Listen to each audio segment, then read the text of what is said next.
In 1940, the United States was not at war. But across the oceans, half the world was already burning. Europe was collapsing, Asia was bleeding. Empires that had ruled for centuries were cracking under the weight of modern war. Britain stood alone. The Soviet Union was desperate. China was drowning in invasion. Armies needed weapons. Civilians needed food. Nations needed fuel, steel, ships, everything. And there was only one place left on Earth that still had all of it: the United States of America. What followed was not just an act of aid. It was not charity. It was not accidental. It was the greatest logistical transformation in human history.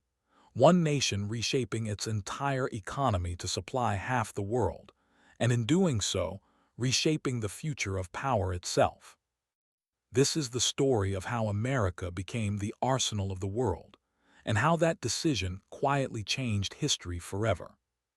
By the late 1930s, the global system was already breaking. The First World War had ended 2 decades earlier, but peace had been shallow and unstable. Europe never truly recovered. Empires were bankrupt. Borders were fragile. Old rivalries had only been paused, not resolved. Germany rearmed at terrifying speed. Japan expanded across Asia with industrial precision. Italy chased imperial dreams it could not afford. Factories that once made radios and refrigerators were being converted into engines of war. Steel became a weapon. Oil became a strategic asset. Food became a matter of survival. And yet the United States stood apart. Across the Atlantic and the Pacific, America remained industrially intact. Its cities were untouched. Its factories were idle compared to the war economies overseas. Its farms were producing more food than the nation could consume. Isolationism dominated American politics. The memory of World War I was still raw. Americans did not want another foreign war. But the world did not care what America wanted. Because by 1940, without American production, the Allies could not survive. The United States had something no other nation possessed: scale. By the late 1930s, America produced over 40% of the world's industrial output. It controlled massive steel reserves. It had oil fields that dwarfed Europe's supply. Its railroads, ports, and highways formed a continental logistics network. While Europe fought wars on borrowed time, America had factories capable of running day and night, untouched by bombing. Detroit alone could outproduce entire nations. And American industry was flexible. Car plants could become tank factories. Typewriter manufacturers could build machine guns. Refrigerator plants could assemble aircraft engines. This was not luck. It was the result of decades of industrial expansion, standardization, and mass production. What America lacked was a reason to unleash it. That reason arrived sooner than expected. By 1940, Britain was running out of everything: money, aircraft, ships, time. German submarines were sinking merchant ships faster than Britain could replace them. The Luftwaffe bombed cities nightly. Britain's gold reserves were nearly gone. Prime Minister Winston Churchill knew the truth. Without American supplies, Britain would fall. But the United States was still neutral. So Britain made a desperate offer, one that would quietly change the global balance of power. They asked not for soldiers. They asked for factories. In March 1941, the United States passed the Lend-Lease Act. Officially, it allowed America to lend, or lease, supplies to nations whose defense was vital to U.S. security. In reality, it turned the American economy into a global supply engine. Weapons flowed to Britain. Food crossed the Atlantic. Trucks rolled toward the Soviet Union. Machinery reached China. America had not entered the war, but it had entered the fight. By the end of the program, Over $50 billion worth of supplies were shipped. Tens of thousands of aircraft, hundreds of thousands of vehicles, millions of tons of food and raw materials. No nation in history had ever supplied war on the scale. And this was only the beginning. Factories that once made consumer goods were reorganized overnight. Ford built bombers instead of cars. General Motors assembled tanks. Shipyards launched a new cargo ship every few days. Women entered factories in unprecedented numbers. Farmers increased output. Engineers redesigned production lines for speed, not perfection. This was not just wartime production. It was industrial warfare. America learned how to produce faster, cheaper, and at a scale the world had never seen. And once learned, it could never be forgotten. By the time America formally entered World War II, the outcome was already bending. The Allies did not just fight better. They were supplied better. Germany could win battles. Japan could seize territory. But neither could match the flood of American production. Victory was no longer just about armies. It was about who could supply the world. And America had already won that war. The war could not be won inside factories alone. Steel shaped into tanks meant nothing if those tanks never reached a battlefield. Food harvested in the Midwest was useless if it spoiled in warehouses. Aircraft engines were just metal if they never reached airfields. To supply half the world, America had to solve a problem no civilization had ever solved before. How do you move an entire industrial economy across oceans, continents, and war zones, continuously, reliably, and faster than the enemy can destroy it? The answer would transform logistics forever. By 1941, the Atlantic Ocean was no longer water. It was a killing ground. German U-boats hunted merchant ships relentlessly. Every freighter sunk meant lost food, lost weapons, lost lives. Britain's survival depended on shipping, and shipping was being strangled. At one point, German submarines were sinking ships within sight of the American coastline. The lesson was brutal and simple. Production without protection was suicide. America responded not by slowing shipments, but by industrializing the sea itself. Convoys were not new. They had been used in World War I. But America expanded the idea to an unprecedented scale. Merchant ships no longer traveled alone. They moved in massive, organized formations, protected by destroyers, aircraft, and sonar-equipped escorts. Each convoy became a moving fortress. Hundreds of ships, thousands of sailors, constant air and naval coverage. This was logistics under fire. Losses continued, but for the first time, replacement outpaced destruction. Because while Germany could sink ships one by one, America could build them by the thousands. Nothing symbolized America's logistical transformation more than the Liberty ship.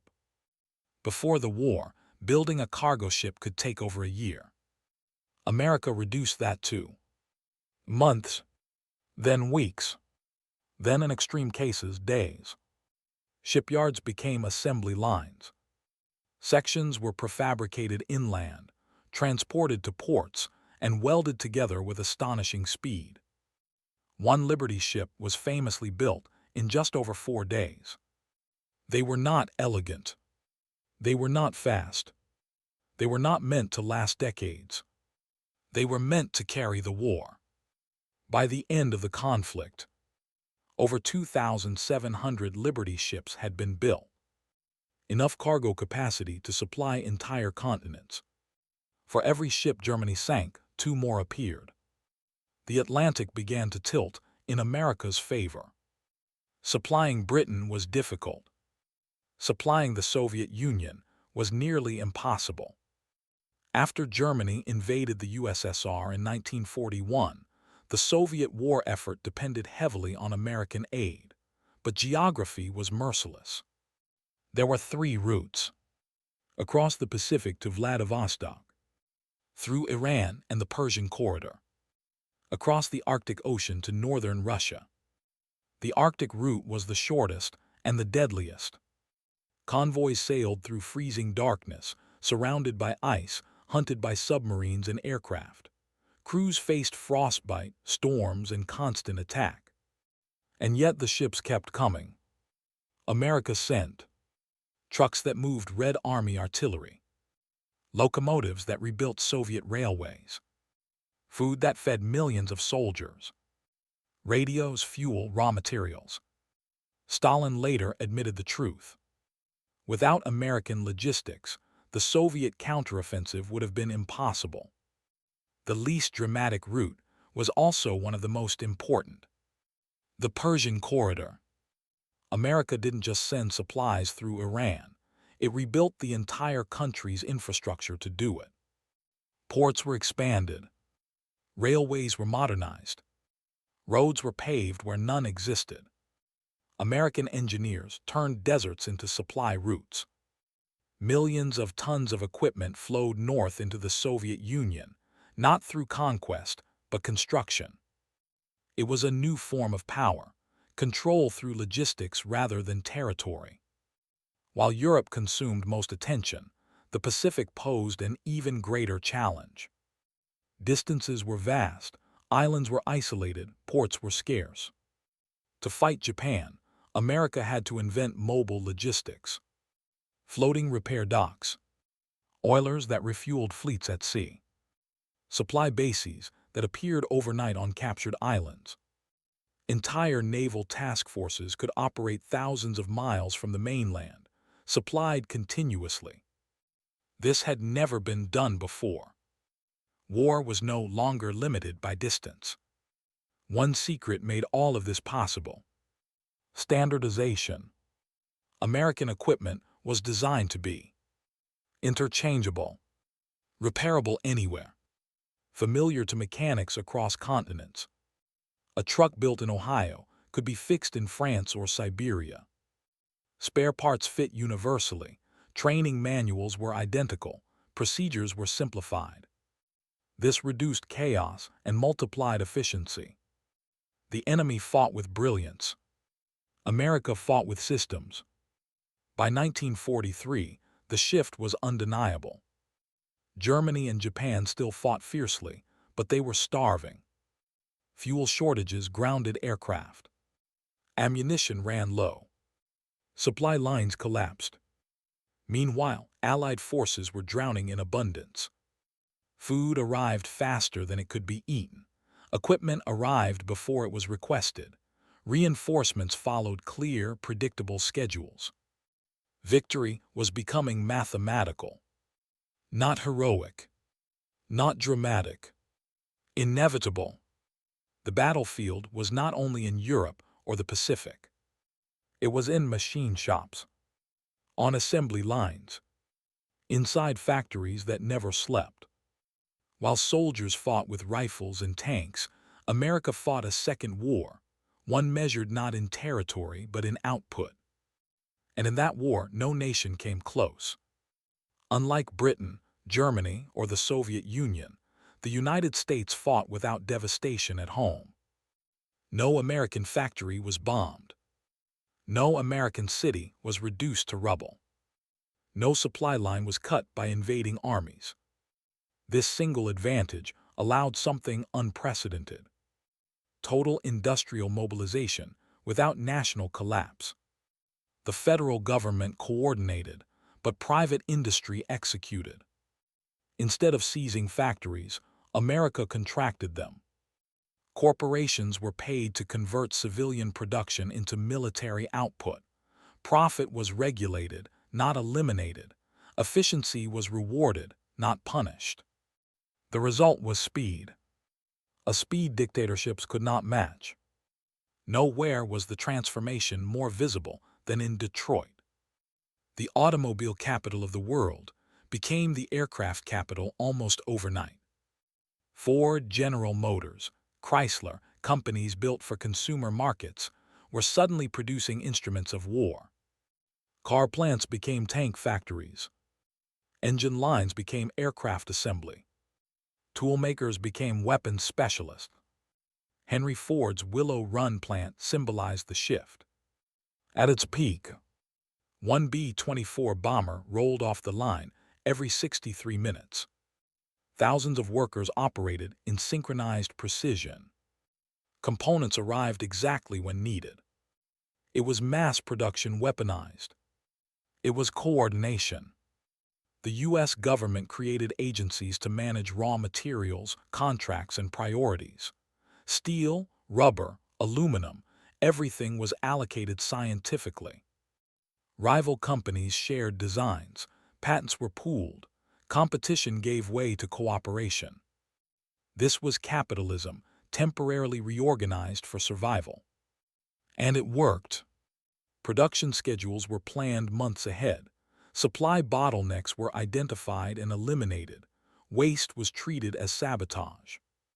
War had become an engineering problem. Factories needed labor. Millions of men were overseas. So America turned inward and upward. Women entered industrial jobs in unprecedented numbers. They welded ships, assembled engines, and operated heavy machinery. The image of the wartime woman worker became iconic, but its impact was structural. At the same time, African Americans migrated north and west for defense jobs. Rural populations moved into industrial cities. Training programs created skilled labor almost overnight. America did not just expand its workforce. It redefined it.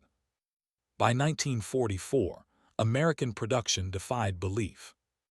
More aircraft than all Axis powers combined. More tanks than Germany and Japan together. More trucks than the rest of the world. The United States built nearly 300,000 aircraft, over 100,000 tanks, millions of rifles and artillery pieces. But raw numbers tell only part of the story. America also supplied food for Allied armies, clothing for multiple climates, medical supplies on an industrial scale. The Allies did not just fight better. They lived better even in war. Axis planners believed quality could overcome numbers. Germany built advanced tanks. Japan trained elite pilots. Precision was valued over scale. America rejected the debate entirely. It pursued adequate quality at overwhelming quantity. A tank didn't have to be perfect. It had to be there. If it broke, another would replace it. This philosophy changed warfare forever. Because wars are not won by brilliance alone, but by sustainability. Not all production was visible. Some factories never appeared on maps. America built synthetic rubber plants to replace Asian supplies, aluminum refineries for aircraft, chemical plants for explosives and medicine. Entire industries were born in response to shortages. When enemies cut off resources, America created alternatives. Scarcity became innovation. By mid-war, American planners understood something revolutionary. Supplying allies was not secondary. It was the strategy. Britain could focus on survival. The Soviet Union could focus on manpower. China could continue resistance. America would focus on feeding, fueling, and equipping all of them. This division of labor broke Axis calculations. They faced not nations, but a system. Abundance changes morale. Allied soldiers expected resupply. Axis soldiers feared shortages. This psychological gap widened over time. Confidence became routine on one side, desperation on the other. By the time Allied armies advanced across Europe and the Pacific, defeat had already been manufactured. Wars are not fought on ammunition alone. They are fought on calories, medicine, fuel, boots, blankets, spare parts, and time. An army that cannot eat cannot fight. A wounded soldier without medicine is already lost. A tank without fuel is nothing but steel. By the middle of World War II, the United States had learned that victory depended not just on producing weapons, but on sustaining life and movement at planetary scale. This was the war beneath the war. Before bullets and bombs, there was hunger. Europe had been under strain since the First World War. Farmland had been destroyed, labor was gone, transport networks were broken. Blockades worsened everything. America entered the war with an advantage, as decisive as any weapon. It could feed itself and others. American farms, mechanized and vast, produced surplus on a scale unmatched anywhere. Tractors replaced labor. Fertilizers boosted yields. Railroads connected farms to ports efficiently. Food was not treated as charity. It was treated as strategic material. The U.S. military calculated food scientifically. Every soldier's daily intake was planned. Calories, protein, vitamins, shelf life. Rations were engineered for endurance, transport, and morale. But American food didn't just feed Americans. It fed British civilians under rationing, Soviet troops on the Eastern Front, refugees displaced by war, prisoners of war and liberated populations. Bread, powdered milk, canned meat, mundane items that decided survival. Starvation weakened Axis territories. Abundance strengthened Allied ones. Before World War II, medicine was limited, localized, and slow. The war forced a revolution. America mass-produced penicillin, plasma and blood products, sulfa drugs, field surgical kits. Medical supply chains were standardized and global. For the first time in history, wounded soldiers survived in massive numbers. Infection rates dropped dramatically. Battlefield survival improved exponentially. This was not compassion alone. It was logistics. Weapons don't move themselves. People do. And America gave the Allies something revolutionary. Mobility. Millions of American-made trucks crossed continents. The Red Army rolled west on U.S. trucks. British forces relied on American transport. Allied advances depended on fuel logistics.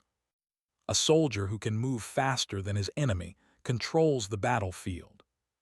America turned war into motion. Logistics did not end at delivery.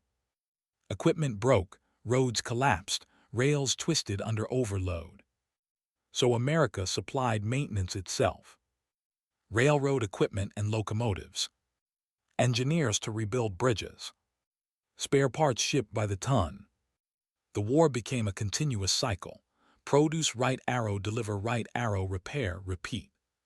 This system outlasted enemy resistance. Modern war runs on oil. And America had it. While Axis powers scrambled for fuel. Germany rationed.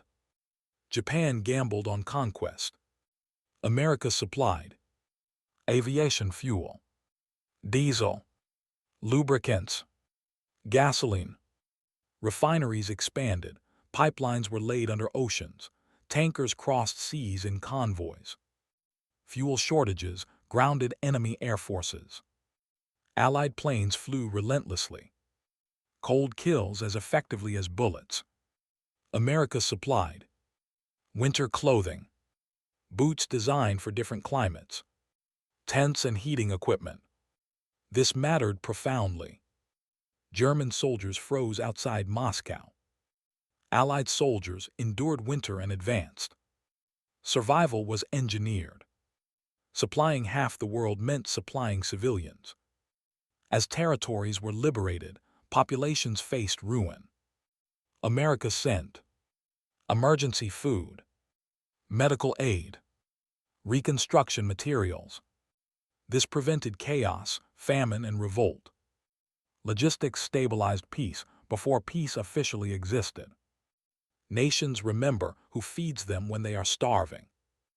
American supplies arrived consistently. They arrived predictably. They arrived when promises mattered. Trust was built not through speeches, but through ships. This trust would shape the post-war world. When the guns fell silent, the supply lines did not disappear. They remained. What the United States had built to win a war became the foundation of a new global order. The factories, ports, railways, contracts, habits, and expectations forged under fire did not return to their old shape. They evolved into power, and that power would define the next century. In 1945, most of the industrial world lay broken. Europe's cities were rubble. Asia's infrastructure was shattered. Factories were destroyed or obsolete. Currencies were unstable. Only one major industrial power emerged, not merely unscathed, but expanded. The United States possessed fully operational factories, a skilled and experienced workforce, massive production capacity, control over global supply routes. America had not just won the war. It had inherited the world's economic center of gravity. Demobilization did not mean dismantling. Instead of closing factories, America repurposed them. Bombers became cargo aircraft. Tank plants became heavy equipment manufacturers. Shipyards built commercial fleets. The skills learned during wartime, standardization, mass logistics, rapid scaling, were now applied to peace. America could supply reconstruction because it had already supplied survival. Before it had a name, the Marshall Plan already existed in spirit. During the war, American logistics had kept allies alive. After the war, they would help rebuild them. Food shipments continued. Machinery replaced weapons. Industrial equipment crossed oceans. Europe remembered who had supplied it when it was weakest. This memory mattered. Supplying the world created financial leverage. During the war, nations accumulated debt to the United States. After the war, American capital became essential for recovery. The dollar emerged as the world's reference currency. Trade flowed through American banks. Institutions reflected American influence. Rules were shaped by American experience. Logistics became finance. Supply became policy. Military alliances after the war were not built on ideology alone. They were built on infrastructure. Countries aligned with the United States because their economies depended on American trade. Their militaries relied on American equipment. Their recovery required American supply chains. NATO was not just a military pact. It was a logistical ecosystem. The Soviet Union emerged victorious, but dependent. American supplies had been critical during the war. After it, ideological rivalry hardened. Stalin understood the danger. The same system that saved the USSR had empowered a rival beyond comparison. The Cold War was not just about weapons. It was about who could supply the world next. As European empires collapsed, newly independent nations faced a choice. They needed machinery, food, infrastructure, trade access. America offered supply without direct colonization. This was influence without occupation. Markets replaced empires. American dominance after 1945 was often described as inevitable. It was not. It was built deliberately through logistics, through decisions made during crisis, to produce more than needed, to supply allies first, to build systems rather than armies alone. Power followed supply. Supplying half the world reshaped American society. Abundance became expected. Shortages became unacceptable. Efficiency became cultural. The habits of wartime production influenced consumer culture. corporate organization, technological innovation. The war changed not just the world, but America itself. America did not conquer territory like past empires. It supplied it. Ports, contracts, standards, currencies, and logistics replaced colonies. This was a quieter form of dominance, but it was no less powerful. The war ended in 1945. The supply system did not. What the United States created under emergency became permanent. The habits, infrastructure, and philosophy forged in global war quietly carried forward into peace, into rivalry, and into the modern world. To understand today's power, one must understand what America learned then. The nation that supplies the world shapes the world. The post-war world did not invent globalization. It inherited it.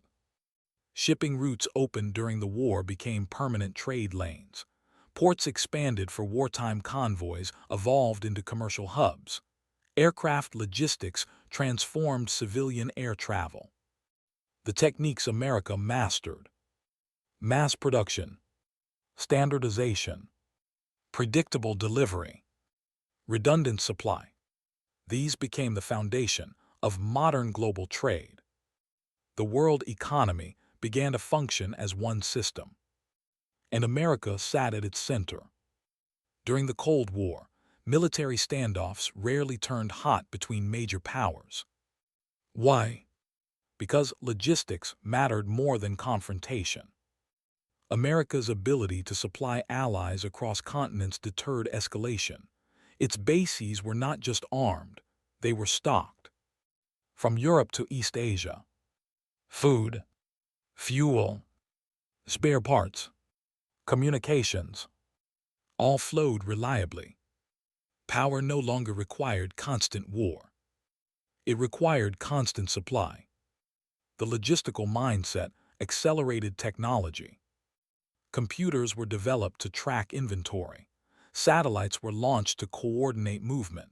Container shipping standardized global freight. Each innovation reinforced the same principle: efficiency wins. America invested in systems that reduced friction, because friction had once threatened survival.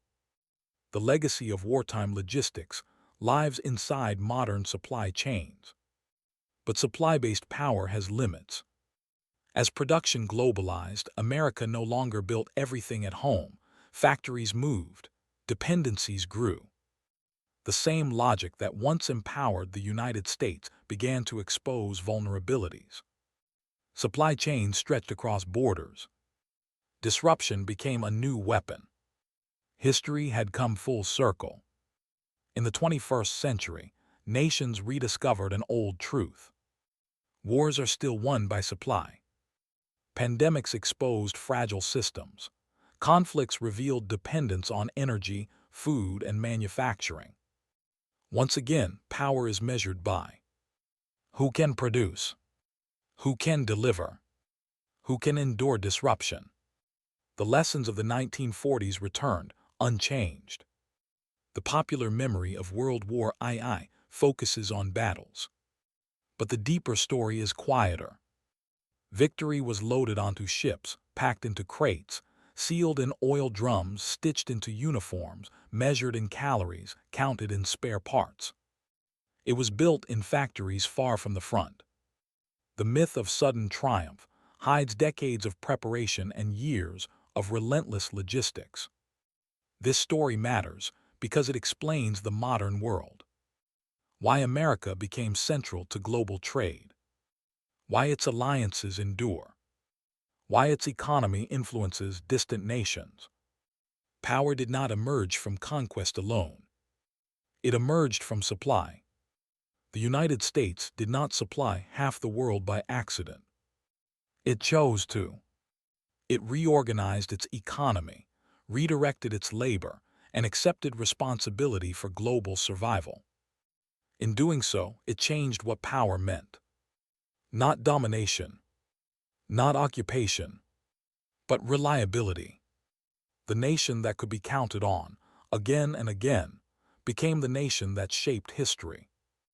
Empires rise through force. They endure through systems. America's greatest weapon was not a bomb, a tank, or an army. It was the ability to keep the world moving when everything else was falling apart. That legacy remains, quiet, unseen, and still decisive.